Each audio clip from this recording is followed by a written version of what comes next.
itu. Oke, ini sekarang kita masuk ke fungsi inverse, tapi lebih ke ini ada bentuknya pecahan ya. Bentuknya jadi kayak gini, 2x min 4 per 3x plus 6. Jadi nanti kalau teman-teman melihat bentuk matematika seperti ini, itu artinya ada bentuk pecahan ya. Oke, jadi kalau saya punya kayak gini fx, ingat fx itu adalah y ya. Jadi kalau saya tuliskan lagi y 2x min 4 per 3x plus 6.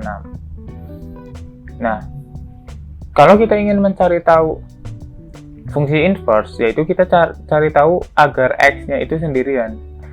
Nah, ini kan yang sendirian masih y. Nah, selanjutnya saya coba pindah ruaskan 3x-nya itu ke kiri. Karena di sini itu bagi, berarti ke kiri jadi kanan ya. Ke kiri jadi perkalian. Di kanan itu pembagian, di kiri jadi perkalian. 2x min 4. Nah, kalau kita kalikan 3x kali y berarti 3xy. Y kali 6 berarti 6y. 2x min 4. Oke, selanjutnya yang punya variabel x itu kita satuin, kita satukan pada satu ruas yang sama, misal 3xy min 2x ya.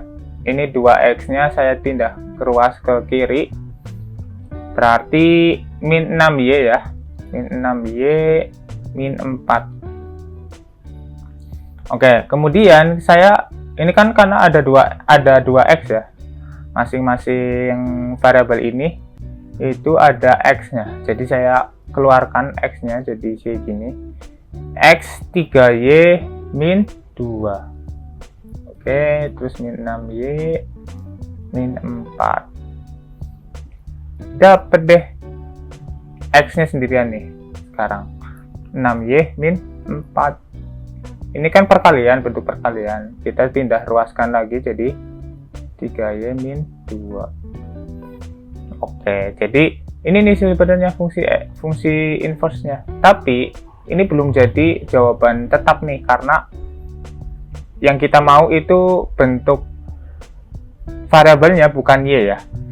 Tapi kita maunya bentuk variabelnya adalah x. Jadi x-nya itu kita ganti jadi fungsi inverse x.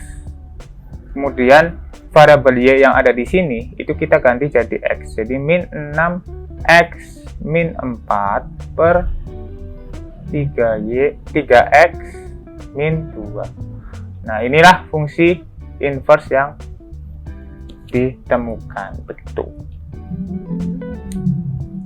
Ini kalau teman-teman ngelihat di sini itu masih kurang, karena harusnya min 6x ya, min 4 ini diganti y-nya jadi x.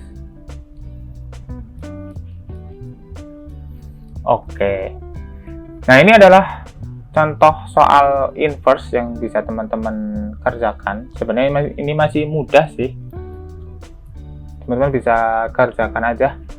Dan beberapa soal-soal ini juga akan kita berikan di soal-soal ISA ya, atau Pilgan gitu.